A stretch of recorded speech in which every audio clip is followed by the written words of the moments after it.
आणि तुकाराम महाराज तुम्हाला आम्हाला म्हणतात रामकंठी धरा. कंठामध्ये काय धारण करायचं सांगितलं? प्रभूचं नामचिंतन कंठात धारण करायचं सांगितलं. तुकोबराय म्हणता रामकंठी धरा.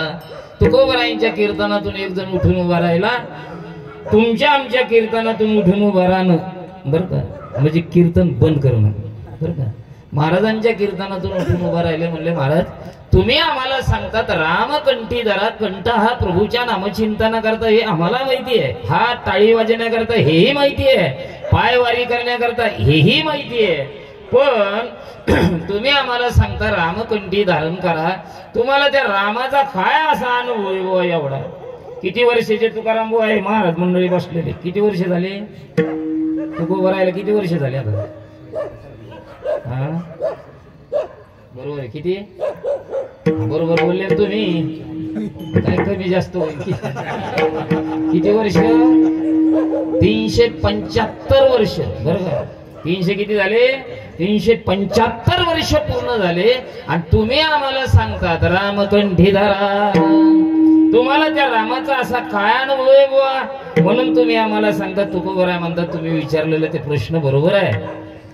तुमच्यासारखाच मी सुद्धा प्रपंचात रमलो होतो. तुमच्या आमच्या सारखे तुकोबराय प्रपंचात रमले होते. पण एक दिवस असा आला दादा, तुकोबरायांच्या वडिलाला 10 ताप आली अंगाला आणि तुकोबरायचे वडील म्हणले तुकोबा आपली वारी चुकता कामा नाही. वारी चुकू नये दी हरी. वारी चुकता कामा नाही. तुकोबराय म्हणले वारी सारखा आनंद नाही ज्याला घेता येईल त्याला. वारी सारखा आनंद नाही बुवा.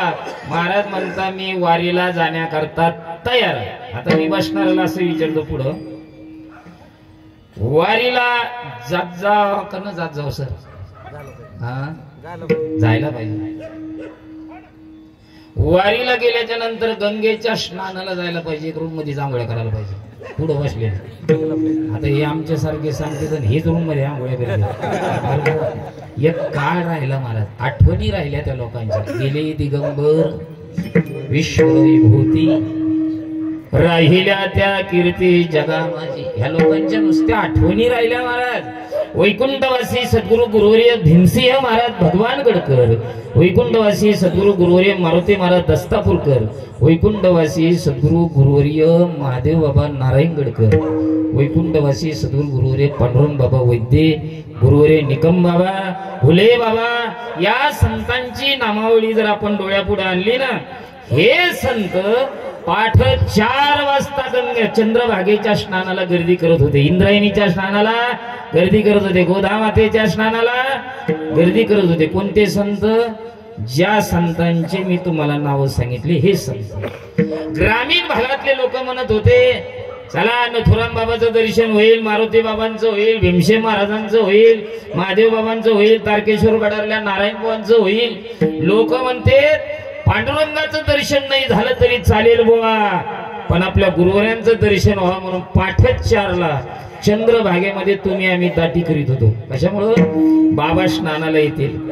हे संतांची मांद्याळी चंद्रभागेमध्ये स्नानाला गर्दी करत होते. किती वाजता? पाठ 4 वाजता.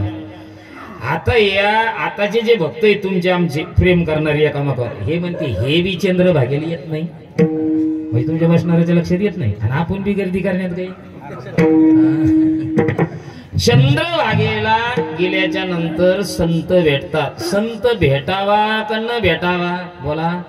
भेटावा. सहज भेटावा का 8 तास करून भेटावा? पुढे बसलेली सहज भेटावा 8 तास करून भेटावा? सहज भेटावा. सहज भेटलेला संत चांगला का 8 तास करून भेटलेला संत चांगला? हा आता याच्या पुढे देणारा संत असावा का घेणारा संत असावा? बोला बोला. देणारा असावा का घेणारा? आता सध्या जास्त घेणारा संत आवडतो का कधी मध्ये काही देणारा संत आवडतो? अरे जितका जास्त घेत असेल तितका स्टॉपला आहे सध्या. आलं तुमच्या लक्षामध्ये? पहिले संत घेणारे नव्हते दादा, देणारे होते. तुकोबराय म्हणता माझ्या जीवनामध्ये मी स्नानाला जात असताना सापडले वाटे. अरे स्नानाला जात असताना अचानक मला एक साधू दिसला आणि साधू दिसल्याच्या नंतर तुकोबराय म्हणतात मला असं वाटलं त्या साधूचं दर्शन करावा. असं वाटावा माणसाला. ज्या माणसाला वाटत नाही यांचं दर्शन करावा ते साधूच नाही याचा अर्थ असा आहे. मनाने म्हटलं पाहिजे या साधूचं दर्शन करावा. म्हणून तुकोबराय धावत धावत गेले, त्या साधूंच्या चरणावर आपलं डोकं ठेवलं आणि डोकं ठेवल्याबरोबर त्या साधूलाही असं वाटलं आपण यांना काहीतरी द्यावा. म्हणून त्या साधूने दिलं. मंत्र दिला राम कृष्ण हरी, कृष्ण हरी, मंत्र दिला राम कृष्ण हरी.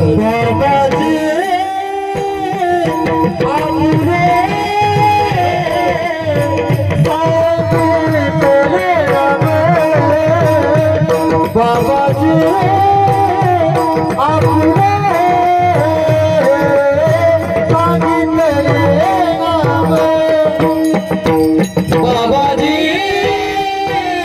आपले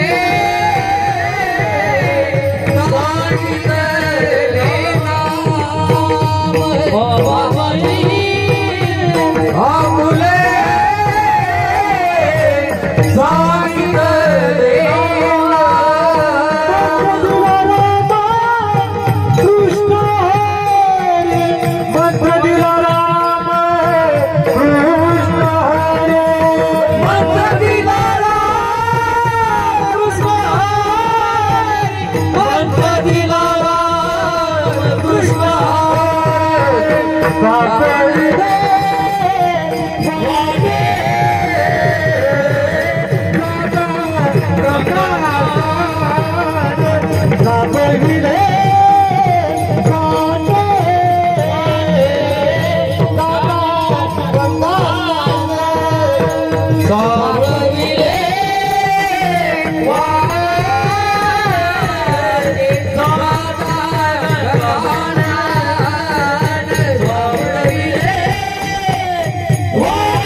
महाराज म्हणतात तुकोबरायने ज्यांच्या चरणावर डोकं ठेवलं त्यांचं महाराजांनी आता नाव सांगितलं. बाबाजी आपुले सांगितले नाम आणि मंत्र दिला राम कृष्ण हरी.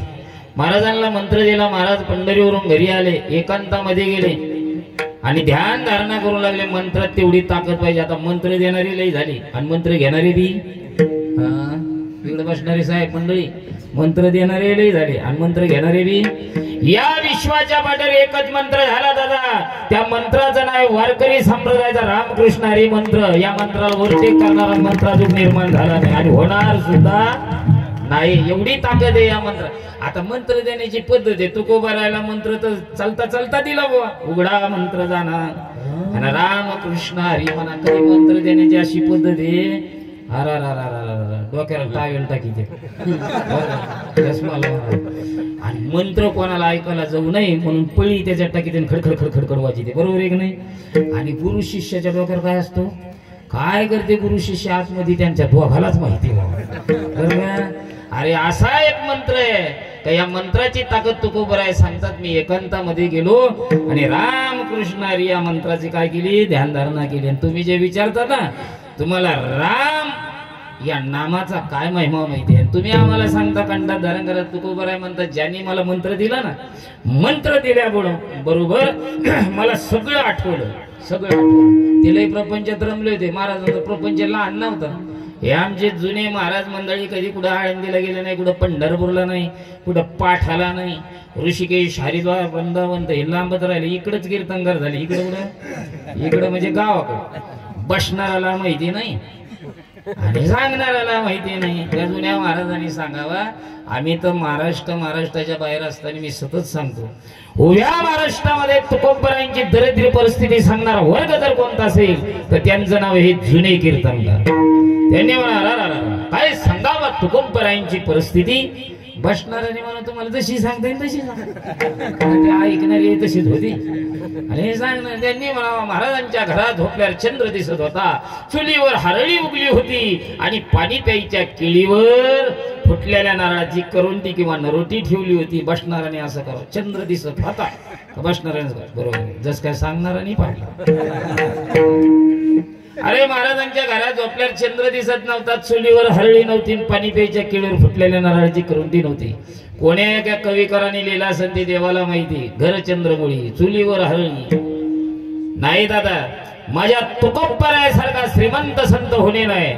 एवढे महाराज माझे श्रीमंत होते, प्रमाणातले नाही. प्रमाणात किती श्रीमंत आहे आम्ही त्रिभुवनीचे राजे. स्वर्ग मृत्यू पाताळ आमचं राज्य हे प्रमाणातलं झालं गाठ्यातल्या. ओरिजिनल श्रीमंत आपण नाही म्हणत. आमच्या शारदाताई नगरमध्ये किंवा काय जे नगर असतील आपल्या या शहराचंच नाव घ्या डोळ्यापुढं. अंबड शहरामध्ये महाराज एवढा मोठा श्रीमंत माणूस आहे. एवढा मोठा केवढा मोठा शहरातले त्या सोडून पण 100 खेड्यातल्या लोक सुद्धा त्यांचं कोणी. याचा अर्थ कसा आहे, फार मोठे श्रीमंत आहे. बरोबर आहे का नाही. मग तुकोबराय किती श्रीमंत होते मी सांगतो तुम्हाला. पुणे शहर डोळ्यापुढे आणा. कोणतं शहर, तुम्ही सुशिक्षित मंडळी बसलेले, कोणतं शहर, पुणे शहर. पुणे शहरातील नंबर 1 चा श्रीमंत माणूस, त्या श्रीमंताचं नाव आहे अप्पाजी पाटील गुळवे. हेच अप्पाजी पाटील गुळवे माझ्या जगद्गुरु तुकोबरायांचे कोण होते सर? हा कोण म्हणले मी होणे? कोण होते? सासरे होते. मग आता सख्खे का चुलत? हा सख्खे का चुलत गुरुजी? सख्खे होते. आता तुम्ही माझ्या पुढे बसणारे सगळे रामदास स्वामी नाही. जरा थोडं चिंतन करा. बसलेल्या माता बहिणी पुरुष मंडळ. अरे मुलगी लग्नाला आली दादा तर त्या मुलीची आई म्हणती, बाप म्हणतो, शेवटी भाऊ सुद्धा म्हणतो, दादा आपलं 1 एकर गेलं तरी चालेल पण माझ्या ताईचं कल्याण झालं पाहिजे. हे दे बापाचं आहे, बहिणीचं आहे, आपल्या वडिलांचं आहे, आईचं आहे, भावाचं आहे. मग जरा चिंतन करा. पुण्यातील, पुणे शहरातील नंबर 1 चा श्रीमंत माणूस ज्याच्या घरात झोपल्यावर काय दिसतो? बोला की. चंद्र दिसतो. चुलीवर काय बघलं? एवढा मोठा पुण्यातील नंबर 1 चा श्रीमंत माणूस घरात झोपल्यावर जर सगळं दिसत असेल तर अशाच्या घरात मुलगी देईल का? अरे तुकोबरायांना मुलगी दिली याचा अर्थ असा आहे माझे तुकोबराय तेवढ्या ताकदीचे श्रीमंत होते म्हणून अप्पाजी पाटलांनी मुलगी दिली. आता बसणारी मंडळी म्हणते मग महाराजाची प्रॉपर्टी कुठे गेली? आम्ही गाथा पारायण करणारी मंडळी गाथ्यात काही अभंग येत असे मग कुठे गेली? महाराजाला काही एखादा कोणाला नाद होता का? महाराजांची प्रॉपर्टी नादा पैज गेली, छंदा पैज गेली, पण तुमचा आमचा नाद वेगळा आणि माझ्या महाराजांचा नाद आणि छंद वेगळा होता. त्या संताला तुमचं आमचं घेणं देणं होतं. कोण्या संताला? खेळ कोणत्या? त्या कोणत्या जे गेले ती. या संताला त्याचं काही घेणं देणं, या संताला त्याचं काही घेणं देणं, या संताला फक्त एकच घेणं देणं. हे बरोबर आहे का? आमच्यासारखी गेले ना तर आमची पुण्यतिथी एकदाच समजा घरी, पुन्हा होणे नाही. आज ज्यांच्या पुण्यतिथीचा काला करून आलो आम्ही वैकुंठवासी सद्गुरु गुरुवर्य या महाराष्ट्रामध्ये ज्यांना ढाण्या वाघ म्हणून ओळखले जात होतं भगवानगडाचे मठाधिपती गुरुवर्य भीमसिंह महाराज बाबांचा आज पुण्यतिथीचा आम्ही काला करून आलोय. अरे गेल्याच्या नंतर सुद्धा लोकांनी पुण्यस्मरण साजरं करावा. साजरं करण्याकरता त्याला तितकं झा लागतं. ते हे समर्पिजे भार काहीच न घ्यावा होईल आघावा तुका म्हणे आनंदी. ज्याच्या जीवनामध्ये आनंद निर्माण का व्हावा वाटत असेल ना त्यांनी समाजाकरता हे समर्पित केला पाहिजे.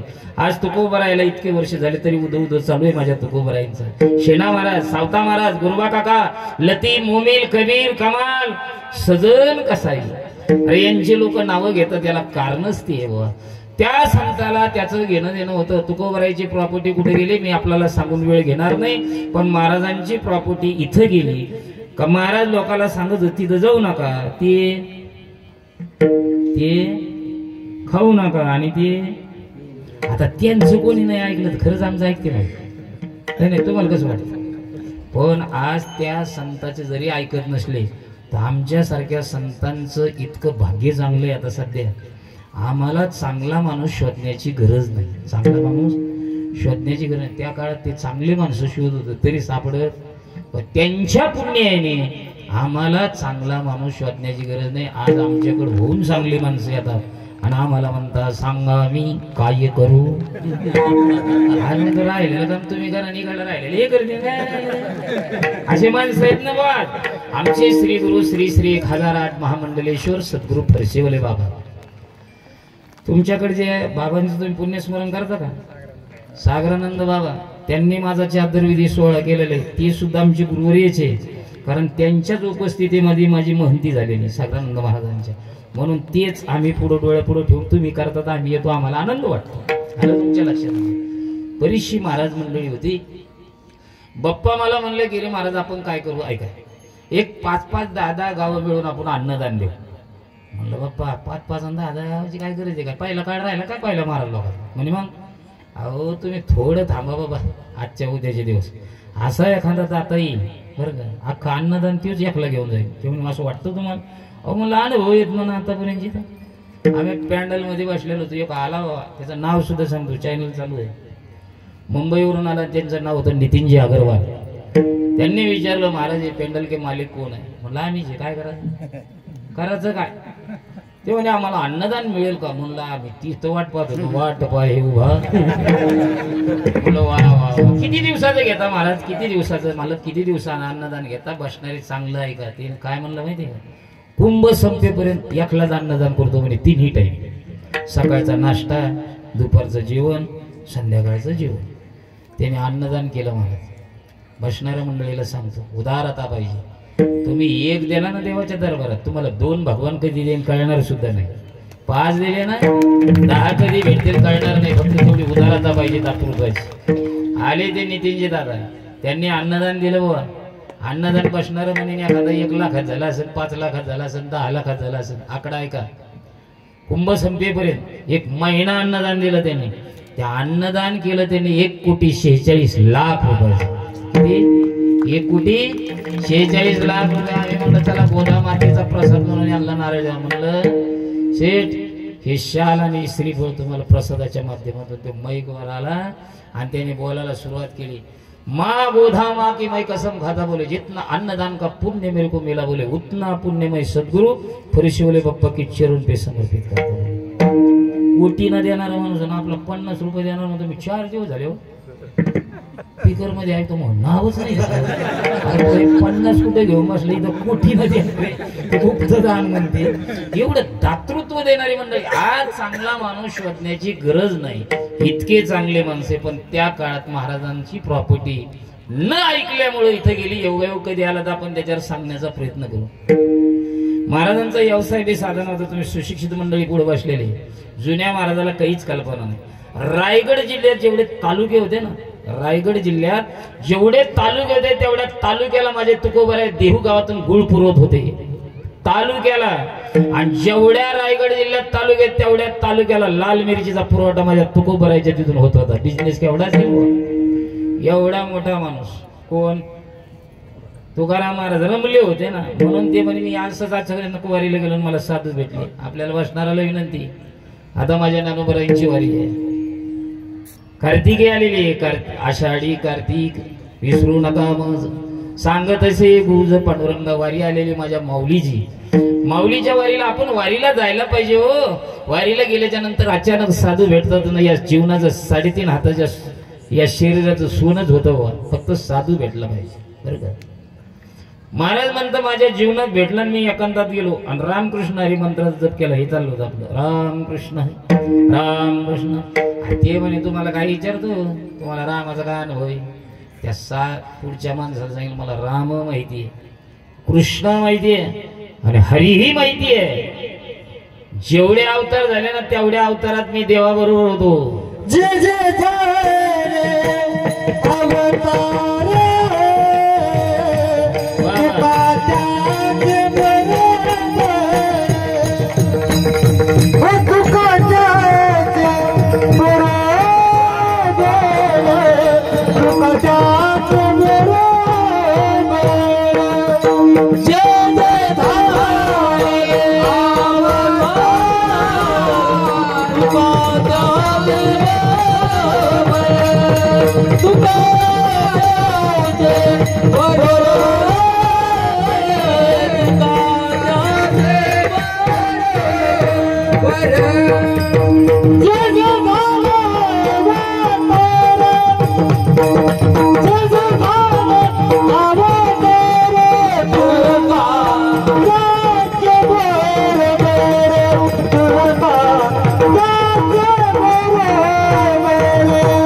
अवतार झाले महाराज म्हणतात तेवढ्या अवतारात मी देवाबरोबर होतो. मला काय विचारत तुम्हाला रामाचं काय तुकोबराय म्हणतात मी राम अवतारात होतो.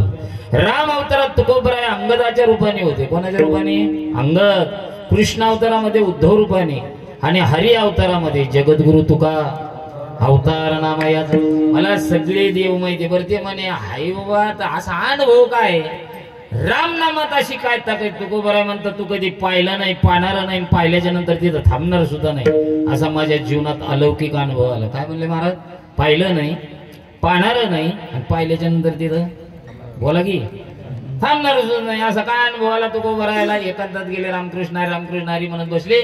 असं भजन केलं, असं भजन केलं. भजनाचा परिणाम असा झाला देवाला वाटलं माझ्या तुकोबानी मृत्यू लोकात भजन करण्यापेक्षा वैकुंठात येऊन भजन करावं. काय भजन असेल माझ्या महाराजांचं? डायरेक्ट इमान आलं. प्रणय काळी देवी इमान आलं. इमानातून दूध खाली उतरला. पायलट इमानातच थांबला. बरं त्याने तुकाराम महाराजांचं घर कोणतं? एक जण विचारलं तुकाराम महाराज घर? आमच्या गावात 5 तुकाराम आहेत. तुम्हाला कोणते पाहिजे? ते म्हणे आम्हाला भजन करणार. ते म्हणे 5ही भजनीचे. टोकच बंद झालं ना त्या तू तसं पण ते देवाचा तूच होता तुमचं आमचं नाव. ते म्हणे आम्हाला भजन करणार तुकाराम महाराज असं पाहिजे ज्याला रात्र कळत नाही दिवस कळत नाही असे तुकाराम पाहिजे. ते म्हणे ती आहे का?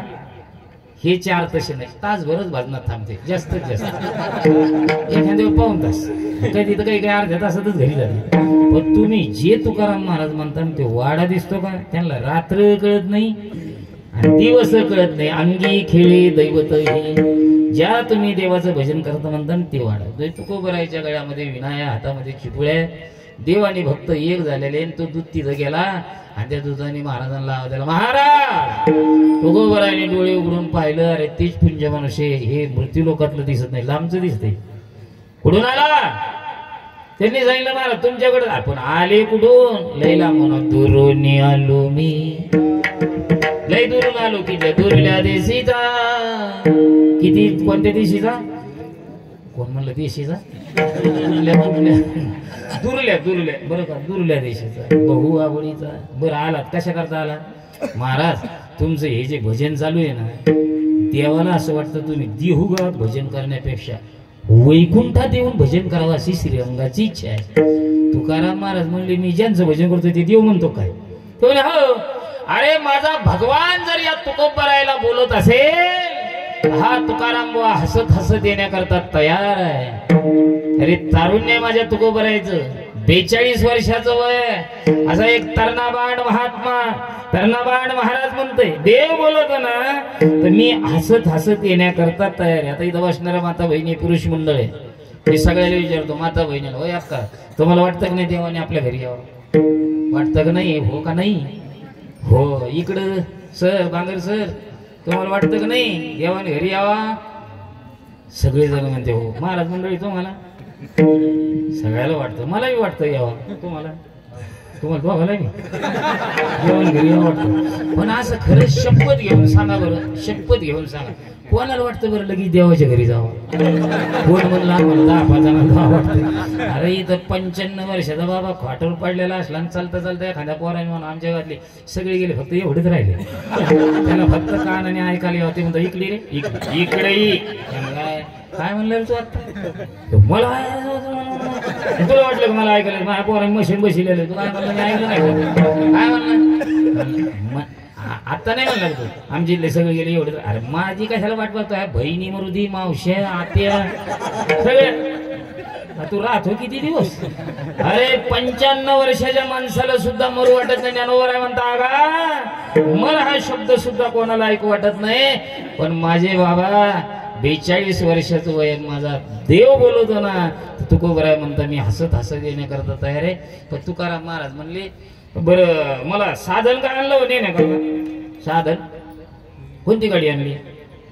ते म्हणले महाराज साधन म्हणजे डायरेक्ट विमानच घेऊन आलेलं. ते विमान बापरे आमच्या गावातले 2-4 दोस्त आहेत राव माझे. त्यांची लई इच्छा विमानात बसायची पण त्यांच्या परिस्थितीमुळे बसता येत नाही. घेता का 2-4 जण? तो दूत म्हणला 2-4 नाही 8-10 जण घ्या महाराज. हो त्याला पक्क माहिती येतो एवढाच महात्मा तयार झालेला येण्याकरता बाकी कोणीच येणार नाही. महाराज ग्रामपंचायत कडे नवीनच सदस्य झालेले होते. याच्यातलं एक जण म्हणे होतं जवळचं लोकाला दिले आणि तुम्हाला म्हणत होतं या 2 मतांनी काय होतं ते आले म्हणे तुकाराम महाराज इकडे लगेच घरकुलाला आले भाऊ. एक जण म्हणला महाराज दुसऱ्या लाट मध्ये देऊ ते म्हणे काय ते म्हणे घरकुला. अरे मी दुसऱ्याला घरी गेलो तुमच्या घरात काय करायचं ते म्हणे इकडे कशाला आले चला तर वैकुंठ झाला. याच्यातलं एक जण म्हणे वैकुंठ काय जाफराबाद तालुक्यात एखादं गाव ते म्हणे वैकुंठ काय तुम्ही वापुळ आम्ही नंतर येऊ म्हणे. महाराज म्हणले हे बी आहे ना जाऊन. मग महाराज घरी आले बायकोकडे आले. कोणाकडे आले कोणाच्या हा बायकोला म्हणले आवले अरे आवले ते पण काय म्हणता मालक चलती का वैकुंठाला ते म्हणे कुठे ते वैकुंठाला हो तुम्ही पुढं. तुकाराम महाराजाची बायको जर असं म्हणले ज्या स्वभावात आपल्या काय म्हणतात काहीच नाही तर काय विचारायचं. खरं जर अनुभवाला माझा थोडा विनोदी स्वभाव आहे. कसा स्वभाव आहे विनोदी. खरा जर अनुभव आला ना ते सांगणाराचे असू बसणाराचे असू नाही तर म्हणणाराचे असू का घरी झोपणाराचे असू खरा वेळ प्रसंग यायला पाहिजे. बघा तुम्ही रात्रीचा प्रसंग आहे एखादी होऊ नाही घटना झाली गेलं एखाद्या त्या काय म्हणतात मायला तिथं माहिती आहे देव ए देवा यमाऊ हे यमा तुला कसं कळलं नाही ना त्यांच्या अगोदर मला कसं निळं नाही ना यमाऊ. आणि मग 2-4 माता बहिणी म्हणते पुरी असं दम छाटून नाही राहा मोकळ राहा मोकळ एकदा रडा लागले काय मारा धरिता ही परी लावरे अशा रडा त्यात महाराज काय म्हणते म्हणून त्याचा भरोसा नाही. एकदा रडा लागले ना तुमच्या गावातले असून नाही तर आमच्या गावातले मी काही दुसऱ्या देशातलं नाही फक्त तिथं त्या टायमाला बोलता येत नसतं काही म्हणते महाराज जे द्या ना. आता रोज रात्रीचा 12:30-1चा टाइम आहे नाटकच नाही तर काय 12:30-1चा टाइम मात्र असं कुठून बसले नाकात 2 कापसारी गेले पुढे दिवा लावले आणि ह्या जी येते तिथं भाऊ ए बाबा भाऊ तो 2 नातू आहे एक नाथ आहे तुला तो आहे 2 नातूची आणि नाताची शपथ एकटा फक्त डोळे उघडून. आता मी बसणाऱ्या माता बहिणीला खरंच इच्छितो म्हातारा तर काही डोळे उघडणार नाही. उघडल्या तर कोण कोण थांबते काही जण बाया म्हातारा भर झालं का काय अशा पळत्या काही जणाला टाके पडते तेवढ्या रात्री दवाखान्यात नाव हे सगळे नाटकी झेत महाराज जेव्हा ते पाणी पित होता तेव्हा पाणी पाजिलं नाही आणि नंतर मध्ये माझ्या हाताने एवढं दूध 1 चमचा दूध प्यायला अरे तांब्या पित होता तेव्हा दिलं नाही. आता म्हणतात आपलं काय चाललं होतं विषय कोणी कोणा करते फक्त म्हणजे एवढं त्यांच्या अगोदर मला न्यायला पाहिजे होतं ना यमाओ लईच नवऱ्यावर प्रेम दिसतो करू देव म्हणतो अशा प्रेमळ बायका थोड्या असत्या बोटावर माजणाऱ्या यमाला सांगितलं देवाने जाय खाली त्याला उठव आणि हिला घेऊन आलं नियम तिथं तिची रडत होती म्हणजे ताई ए ताई ते म्हणे कोण आहे रे तू कोण आहे ते म्हणे याला यमराज म्हणता. कोणता राज यमराज कोणता राज अरे ते यमराज यांना जे नेलं ते मीचे मी तर काय झाला ना किती वेळच म्हणते यमाला ज्ञान नाही देवाला अक्कल नाही म्हणजे मग देवाला तुझ्या रडण्याची बोलण्याची दया आली आणि देव म्हणले जा आता यांना उठवा आणि त्यांना घेऊन या. त्यांना कोणाला ते म्हणे तुम्हाला ते म्हणे बाया मी काय खरंच म्हणे होते याला हसू नका जर खरंच आत्मपरीक्षण जर केलं ना तर तेच होणार विठाला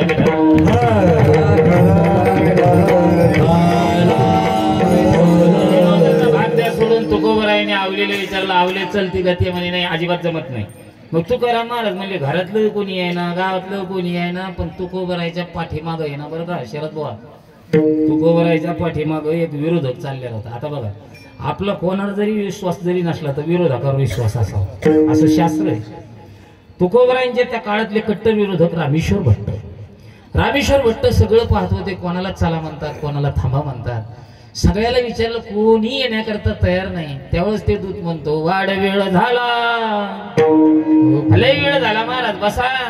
महाराज जसे बसले तसेच वैकुंठाला गेले. पण अशा नास्तिक प्रवृत्तीचे माणसं आज बी आहेत काही जण म्हणजे खरंच गेलेच असतील का कुठं वैकुंठाला. अरे नको आमच्या वाङ्मयावर विश्वास ठेवू त्या विरोधकावर तरी ठेवू ना. रामेश्वर भट्ट म्हणतो कोण काय म्हणतो मला माहिती नाही पण तुकोबरायला अनेकांनी विचारलं पण या रामेश्वर भट्टाला जर विचारलं असतं ना रामेश्वर भटजी तुम्ही चलता का आमच्या बरोबर? रामेश्वर भट्ट सांगता मी हसत हसत तुकोबराय बरोबर गेलो असतो, पण तुकोबरायांनी मला मृत्यू लोकात का ठेवलं? अशा काही प्रवृत्तीचे लोक येतील का महाराज गेलेच नाही म्हणून तुम्ही सांगावं विरोधक म्हणून. म्हणून रामेश्वर भट्ट म्हणतात रामेश्वर भट्ट तुझ्या रामेश्वर भट्ट तुझ्या रामेश्वर भट्ट तुझ्या रामेश्वर भट्ट तुझ्या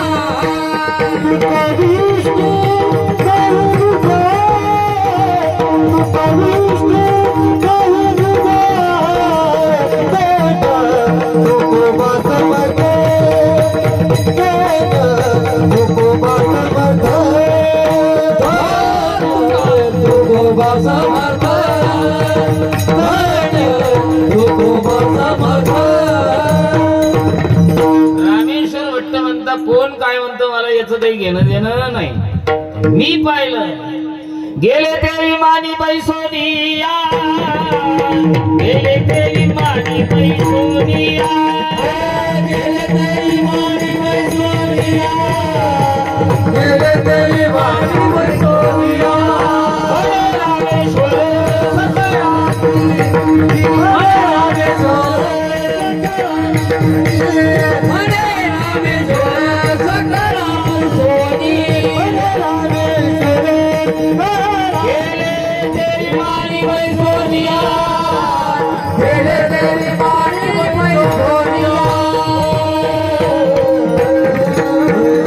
मी पाहिलं काय पाहिलं? गेले ते विमानी गेले, बसून गेले वर विमानात वैकुंठाला गेले. बरं का बाळा, कुठे गेले? हा, आता हे तुकाराम बाबा म्हणजे यांच्या वडिला जन्मा झाला दशरथ बाबाला. आता तुम्ही सांगा आपल्या जीवनात असं नवल घडण का हो? माता वहिनी पुरुष मंडळ घडण का? महाराज एकदा नाही गेले वैकुंठात, पहिल्यांदा गेले वैकुंठाला गेले, विळोबराय करता आले, पुन्हा वैकुंठात गेले, संताजी महाराजा करता आले, पुन्हा गेले भागीरथी करता आले. उलट सुलट पाहून घ्या तुम्ही, 3 वेळेस आले. बरोबर. आपलं असं नवल घडलं का? आता हे तुकाराम बुवा जाधव म्हणजे दशरथ बुवाचे चिरंजीव. दृष्टांत हा सिद्धांत करता असतो. हे तुकाराम बुवा जाधव आणि मी महादेव गिरी नाही, मी महादेव जाधव. आम्ही दोघं कोण झालो आता? बावकी झालो. मी मरू नाही पण मेलो. कोण हो म्हणा ना तुम्ही, मरणार आहे का? मी एवढं पुण्य आहे ना, इथं मरणं इतकं सोपं नाही बुवा, त्याला लई मोठी पुण्य यायला लागते. बोला, मरू नाही पण मेलो. आता यांनी मला भावकीनं कुठं नेलं? कोण म्हणलं? दवाखान्यात नेलं, मैशानभूमीत नेलं. बरोबर आहे की नाही? त्या पालनगार ठेवलं, आमच्या मी माणसं आले एक आग्ने टाकलेला. आता माझी काय झाली? राग झाली. बरोबर आहे की नाही संजीव बाबा? पण हे आमच्या तुकाराम बोल वाटलं जरी आपल्याला सुतूक असलं तर मारुतीराज दर्शन करायला काय हरकत आहे लांबून. काही जणांची सवय आहे, सुतूक जरी असलं तर अंतरावून देवाचं दर्शन करतात. बरोबर आहे की नाही? म्हणून अख्खं गाव झोपलेलं आणि तुकाराम आहे ना सकाळीच मंदिरापाशी आला मारुतीराजाचं. अख्खं गाव झोपलेलं, एकला झाला आंघोळ, लगे बजरंग बलीचं दर्शन. आणि मी तिथं आलो. कुठं मंदिराजवळ. तुकारामजी जाधव पुढे दर्शन करतात आणि मी पाठीमागून मला तुकारामजी, हो तुकारामजी, तुकारामजी. त्यांनी मागं पाहिलं, त्यांना वाटलं असं गावातलं कोणीतरी. त्यांनी मला पाहिल्याच्या नंतर तुकारामजीला कुठे न्यावं लागेल? अहो ही साधी भाषा आहे. तुम्हाला काही मी सजाती विजाती भेद खंड ब्रह्म माया नाही सांगत, एकदम साधी भाषा आहे.